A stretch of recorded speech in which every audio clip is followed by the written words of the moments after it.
अब बताइए ये लड़का क्या करेंगे, सब लड़कों का कोई दर्द समझेगा? सुनिए यहाँ पर आपको हम कमेंट दिखाते हैं, हमारे चैनल पे कमेंट की लड़की बेचारी, मेरा 74 नंबर आए थे, 3 साल से सिर्फ एनटीपीसी की तैयारी कर रही थी, सीबीटी 2 के मॉक टेस्ट में मेरा 120 में से 100 से 105 नंबर तक स्कोर करने लगी थी, लेकिन आज रिजल्ट आया तो पता चला कि मेरा पहला पेपर ही नहीं हुआ।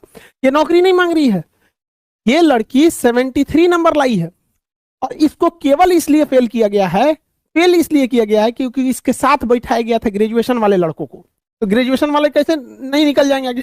कह रही है कि मैं जिंदगी की मुश्किलों से कभी नहीं हारी, लेकिन सिस्टम की चालाकी और साजिशों ने पटक पटक कर हरा दिया, जीने से ज्यादा मेरे लिए मरना सुलभ हो गया। सभी गुरुजनों से निवेदन है कि मेरे बाद अपने किसी भी शिष्य के साथ इस तरह की साजिश होने न दे। जय हिंद, खुश रहना मेरे देश के प्यारों। सुसाइड करने का नौबत आ गया। ये है पूरे रेलवे का जो काम सीबीटी 2 यानी सेकंड फेज में करना चाहिए, रेलवे ने अपने फर्स्ट फेज के एग्जाम में ऐसा काम किया है। ये पूरे पृथ्वी पर ऐसा कारनामा भारतीय रेल का आरआरबी ही कर सकता है, पूरे पृथ्वी पर, क्योंकि ऐसा विचित्र लोग कहीं नहीं मिलेंगे, पूरे पृथ्वी पर मिलेंगे। ऐसा काम किया। अभी तो तांडव बाकी है सेकंड फेज में। सेकंड फेज में इन्होंने कहा है कि हम स्टेशन मास्टर लेवल का अलग एग्जाम लेंगे, मतलब जो अलग अलग लेवल का अलग एग्जाम देंगे। अब एक लड़का 4 जगह सेलेक्ट हुआ है, उनको कह रहे हैं कि हम तुम्हारा 4 बार एग्जाम लेंगे। अब ये बताइए, मान के चलिए कि उसका एक लड़का 4 जगह सेलेक्ट हुआ है तो 4 बार एग्जाम देगा। उसका एक एग्जाम सेंटर बेंगलोर हो गया, अगले दिन उसका एग्जाम सेंटर इलाहाबाद हो गया, अगले दिन गुवाहाटी हो गया, उसके अगले दिन कलकत्ता हो गया। मर जाएगा लड़का एग्जाम देते देते। एक लड़के को 4 जगह एग्जाम देना है।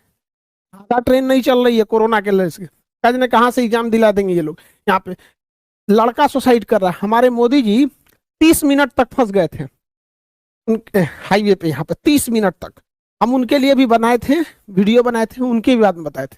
लेकिन हमारे बच्चे 2019 से फंसे हुए हैं, 3 साल से, 3 साल से फंसे हुए हैं। इनकी जान की कोई अहमियत नहीं है। ये मरे, सुसाइड करे, भाड़ में जाए, 3 साल से जाओ यहाँ पर।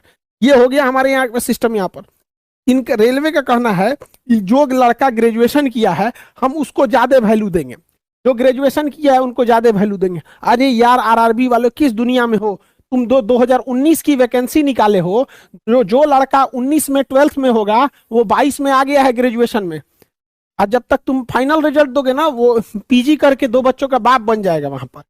गजब बेवकूफी करता है। देखिए अभी डिजिटल स्ट्राइक ही करना है, इसमें आरआरबी वालों से आप कोई उम्मीद मत रखिए, हम आपको स्पष्ट बोल रहे हैं। आरआरबी आपके पास 2 जगह से ये घोटाला कर रही, एक तो गड़बड़ कर दी है। हम जब आरआरबी के पास गए और अपनी इन बातों को कहें कि आप 20 गुना रिजल्ट नहीं दिए हैं तो क्या करें, तो उनका कहना है कि खान सर आपकी बातें बिल्कुल सही हैं, आप अपनी बात को जो बता रहे हैं हम इसको अगली बार से इंप्लीमेंट कर देंगे, हम इसमें बदलाव नहीं कर सकते। मतलब उनका कहना है कि नियम गलत बना है और हम लोग उसी नियम को फॉलो करेंगे, हम कुछ नहीं सुधार कर सकते। मतलब वो अगर वो गलत नियम बना दिए तो इससे लड़के मरे, सुसाइड करे, 3,80,000 लड़कों को एग्जाम देने से रोका जाए, इनसे उनको बहस नहीं है। वो खुद एक्सेप्ट कर रहे हैं कि हम लोग की बातों का कहना सही है।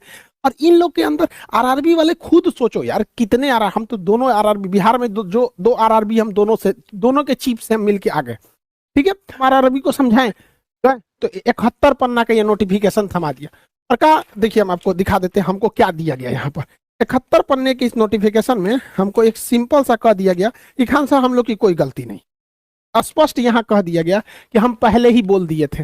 भैया आप पहले ही गलत बोले थे, इसको नहीं सुधार सकते हैं यहाँ पर ये लोग। यहाँ तो पहले बात आपको ट्वीट करना है, 1 हफ्ते से कम ट्वीट कीजिएगा ना तो नहीं सुनेंगे, क्योंकि इन लोगों ने आरआरबी वालों ने रेल मंत्री से कहा है कि 1-2 दिन का मैटर है, सॉल्व हो जाएगा।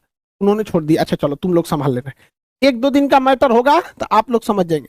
जिन बच्चों के जो भी गार्जियन अपने बच्चों को पढ़ने के लिए भेजते हैं, समझ जाइएगा यही हाल होगा अपने बच्चों के लिए। याद रखिए बबुआ, ट्विटर खाली नहीं रखने देना है, ये आरआरबी की सबसे बड़ी कमजोरी है, किसी भी डिपार्टमेंट की सबसे बड़ी कमजोरी है। तो एक चीज और बताते हैं, सबसे बढ़िया बात, हमारे जो रेल मंत्री साहब अभी के जो हैं अश्वनी वैष्णव साहब, ये नॉर्मलाइजेशन के पक्ष में नहीं है। नॉर्मलाइजेशन ये एकदम खिलाफ है, इनका कहना है कि सिंगल रिजल्ट दो। नॉर्मलाइजेशन क्या मतलब होता है? लेकिन देखिए यहाँ कुछ हद तक आरआरबी सही कि नॉर्मलाइजेशन करना पड़ेगा, लेकिन किस प्रोसेस से करती है वो लड़कों को ही नहीं बताती है। तो ये फेवरेबल इंसान है, इनका भी कहना है 20 गुना रिजल्ट होना चाहिए। मंत्री जी का, अश्वनी वैष्णव सर का हम आपका धन्यवाद करते हैं। आप नॉर्मलाइजेशन के फेवर में मतलब नहीं है, लड़कों के फेवर में बहुत बहुत हम कम से कम एगो मंत्री तो मिला जो लड़कों की बात सुनने वाला है। एक को तो मिला भैया जो समझता है कि लड़कों की पीड़ा क्या है, दर्द क्या है यहाँ पर। इनको आरआरबी वालों ने समझा दिया है कि सर 20 गुना रिजल्ट देंगे तो अनर्थ हो जाएगा। अरे भैया 20 गुना रिजल्ट में कुछ नहीं होने वाला है। जहां 7.5 लाख लड़के क्वालिफाई हैं, 1 लाख कुछ लाख लड़के और बढ़ जाएंगे। जब आप 1 करोड़ लड़कों का एग्जाम लिए हैं तो 9 लाख लड़कों का भी एग्जाम ले लेंगे। 3.5 लाख लड़के नौकरी नहीं मांग रहे हैं। मंत्री जी आप समझिए, आपको समझाएगा से वो अलग डिजाइन से। सारे लड़कों से कहते हैं एक और ट्वीट करना पड़ेगा आपको, #रेलवे मिनिस्टर। रेलवे का पहला अक्षर कैपिटल में, मिनिस्टर का पहला, सबका इसमें पहला अक्षर कैपिटल रहेगा। #Railway minister _help us. Help capital है, अस का यू कैपिटल है। वो बच्ची दलित परिवार से थी, पढ़ाई करने लगी तो 12 साल की उम्र में, उस समय ज्यादा होता था, आज के टाइम पे तो सब फिर भी ठीक है। पहले क्या होता था कि थोड़ा कोई दलित है तो भाई उसको मतलब परेशान करना, ये है स्कूल में पढ़ रही है, ऐसे है, फलाना ढिकना। तो उस कुछ जो पहले समाज था थोड़ा बहुत ज्यादा बदलाव हो गया, तो सब सही बराबर आ गए, इक्वल हो गए। तो मेरे भाई उनको स्कूल से भी निकाल दिया गया। उनमें चाह थी पढ़ने की। फिर उसके बाद मेरे भाई घर पे प्रेशर पड़ा कि भाई लड़की घर में बैठी है। तो पहले जमानों में बाल विवाह होया करता था, उस लड़की की बाल विवाह करवा दिया गया। उसके बाद मेरे भाई ससुराल वालों ने लड़की को बहुत तंग करा। छोटी बच्ची होती है, इतनी समझ नहीं होती। पहले जमाने में आप देखते होंगे, हमारे आपके किसी भी बहुत से घरों में ऐसी चीजें होती थी कि बच्चा इतना समझदार नहीं होता। छोटा बच्चा अपने घर को छोड़ के किसी के घर में जाता है, नहीं इतना समझदार होता, और उसके ऊपर इतना सारा प्रेशर डाल देते हैं, पता नहीं कि दूसरे घर की बेटी आ गई है तो अब तो यही सब कुछ संभाल देगी और सारा कुछ कर ही देगी, ये पूरे घर को ही संभाल देगी। ये नहीं देखते कि इतनी छोटी बेटी हमारे घर में भी है। तो इतना छोटा बच्चा, उसे बहुत परेशान करा। तो उसके पिता उसे अपने घर वापस ले आए। अब घर वापस लाना इतना आसान टास्क तो है नहीं। घर वापस लाए तो भैया दुनिया ने उनको क्या सुना दी, तूने तो भाई साहब अपनी बेटी घर में बैठा रखी है। ये दुनिया है कहेगी। एक तो दुखी, सबसे ज्यादा लोग दुखी इस दुनिया से ही हैं। ये अपने घर को नहीं देखेंगे, दूसरे घर में जरूर आग लगाएंगे।